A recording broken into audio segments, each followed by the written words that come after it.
వరద బాధితులకి 35 రోజులైనా ఇంతవరకు న్యాయం జరగలేదు.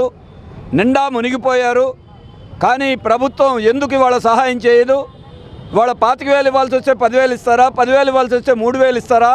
38,000 మంది మాకు దరఖాస్తులు, మాకు ఏ రకమైన సహాయం అందలేదని కాగితాలు పెట్టారు. ఎన్ని రోజులు తిరగాలి? వరదతో 15 రోజులు పనిపోయింది. ఇవాళ తిరగడానికి ఇంకో 15 రోజులు పోయింది. ఏం తిని బతకాలి? మరి ముఖ్యమంత్రి గారికి 500 కోట్ల రూపాయలు వాళ్ళ దాతలు విరాళాలుగా ఇచ్చారు. కేంద్ర ప్రభుత్వం 7,000 కోట్ల రూపాయలు ఇవ్వాలి. మరి ఆ 7,000 కోట్ల రూపాయలు ఏమైంది? ఎందుకు రాదు? మాకు ఎందుకు డబ్బులు ఇవ్వరని వరద బాధితులు అడుగుతూ ఉన్నారు.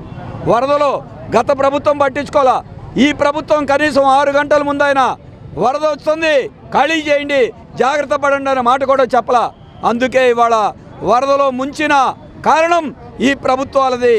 అందుకే మీరు ఈ నష్టాన్ని 50,000కి పెంచండి, ఆటోలకి 25,000 ఇవ్వండి, కరెంటు బిల్లులు రద్దు చేయండి, డ్వాక్రా రుణాలు రద్దు చేయండి. ఇవాళ మీరు డబ్బులు ఇవ్వలేదు, బిల్లులు మాత్రం కరెంటు బిల్లులు కట్టమన్నారు. ఏమి న్యాయమని అడుగుతా ఉన్నాం. 368 కోట్ల రూపాయలు 1,50,00,000 మంది భోజనాలు పెట్టడానికి ఖర్చు పెట్టామని రాసుకున్నారు. ముఖ్యమంత్రి గారు గమనించండి. 26 కోట్ల రూపాయలు మంచినీళ్ళ బాటిళ్ళకి ఇచ్చామని ఖర్చు పెట్టామని రాసుకున్నారు. 23 కోట్ల రూపాయలు కొవ్వొత్తులు, అగ్గిపెట్టెలు, జనరేటర్లు ఖర్చు పెట్టామన్నారు.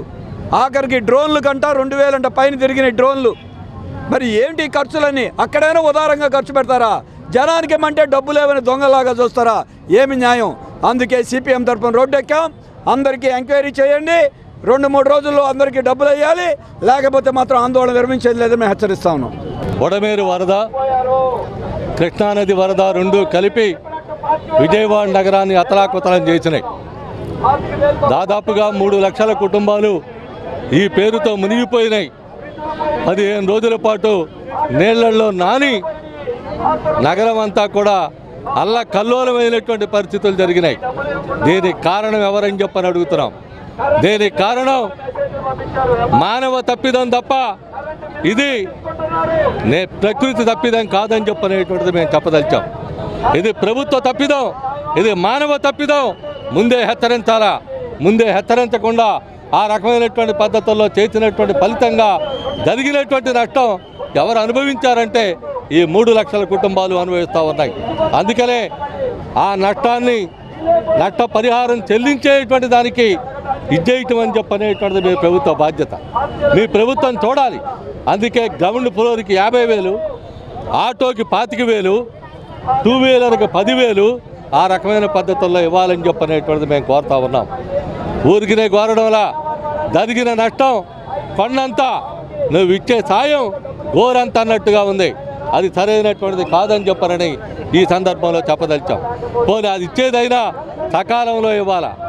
ఇన్ని రోజులైతే బ్యాంకులో కేవైసీ అని చెప్పని ఒకటి, ఆధార్ పడలేదని చెప్పని ఒకటి, ఇంకోటి జరగలేదని చెప్పని ఒకటి, ఇట్లా రకరకాలైనటువంటి పేరులతో దీన్ని అవాయిడ్ చేసేటువంటి దానికి ఎగ్గొడదామని చెప్పని చూస్తూ ఉన్నారా అని అనుమానం వస్తూ ఉంది. ఈ ప్రభుత్వం తప్పనిసరిగా దీనికి స్పందించాలి. గత ప్రభుత్వం మీద నెట్టేసి వాడిది బాధ్యత అని చెప్పనని నువ్వు చెప్పి నీది బాధ్యత అని ఆయన చెప్పటం ఇక్కడ కుదరదు. ఇది తప్పిదం జరిగింది ఎక్కడ జరిగినా దీని బాధ్యత వహించాల్సినటువంటిది ప్రభుత్వమే. కాబట్టి చంద్రబాబు గారికి విజ్ఞప్తి చేయదలుచుకున్నాం. ఈ కలెక్టరేట్లో 10 రోజులుండి సహాయ కార్యక్రమాల పర్యవేక్షణ చేయాల్సిందే.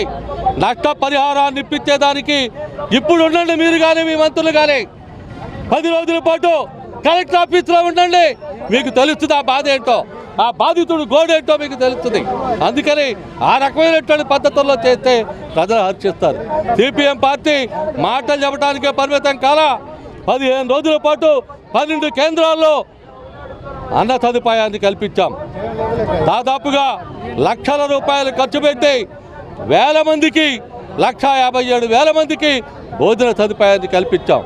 అప్పటికప్పుడు వండినటువంటి పదార్థాన్ని వండించేటువంటి దానికి ప్రయత్నం చేశాం. అధికారులతో సహా మేము వండించినటువంటి భోజనం తిన్నారు. పాసిపోయినటువంటి భోజనం, కుళ్ళి వాసన వచ్చేటువంటి భోజనం ఏమీ మేము చేయలా. మేము వేడిగా వడ్డించాం. అదే కాదు, 5.5 లక్షల బిస్కెట్లు పంపిణీ చేశారంట.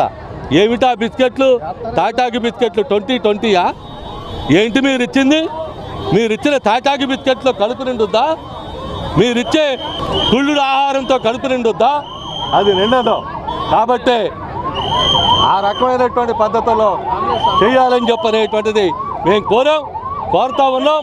ఎప్పటికైనా సరే బ్యాంక్ అకౌంట్తో ఫోర్స్లో ఉన్న అకౌంట్కి వెయ్యండి. ఏ అకౌంట్ అయితే ఫోర్స్లో ఉంటుందో ఆ ఫోర్స్లో ఉన్నటువంటి అకౌంట్లో డబ్బులు వేయండి. అంతేగాని ఆధార్ లేదా లింక్ లేదనే పేరుతో ఆగటం మంచిది కాదు. అలాగే ఆటోకి 25,000 రూపాయలు ఇవ్వండి, గ్రౌండ్ ఫ్లోర్కి 50,000 రూపాయలు ఇవ్వండి, ఫస్ట్ ఫ్లోర్ రోడ్డుకి 20,000 రూపాయలు ఇవ్వండి. ఈ రకంగా చిన్న వ్యాపారస్తులకి 50,000 రూపాయలు ఇవ్వండి, ఆఖర్లకి 50,000 రూపాయలు ఇవ్వండి. ఈ రకమైనటువంటి పద్ధతుల్లో చేస్తే ప్రజలు హర్షిస్తారు. ఇక ఎమ్మెల్యేలు ఎక్కడున్నారో తెలియదు, ఎమ్మెల్యేలు ఆచూకీ తెలియదు, మేయర్ ఆచూకీ తెలియదు, వాళ్ళు ఎక్కడున్నారో ఏం చేస్తున్నారో తెలియదు. మరి ఇప్పుడు రావచ్చుగా, కలెక్టర్ ఆఫీస్కి రండి అంటే సీఎం గారు ఉంటేనే వస్తారా మీరు? అందుకని వరద బాధితుల గోడు పట్టించుకునే దానికి వచ్చి చూసి దగ్గరుండి ఈ పరిష్కారం చెయ్యండి అని చెప్పారని డిమాండ్ చేస్తూ ఉన్నాం. వెంటనే ఈ పరిష్కారానికి పూనుకోవాల్సిందిగా కోరుతా ఉన్నాం.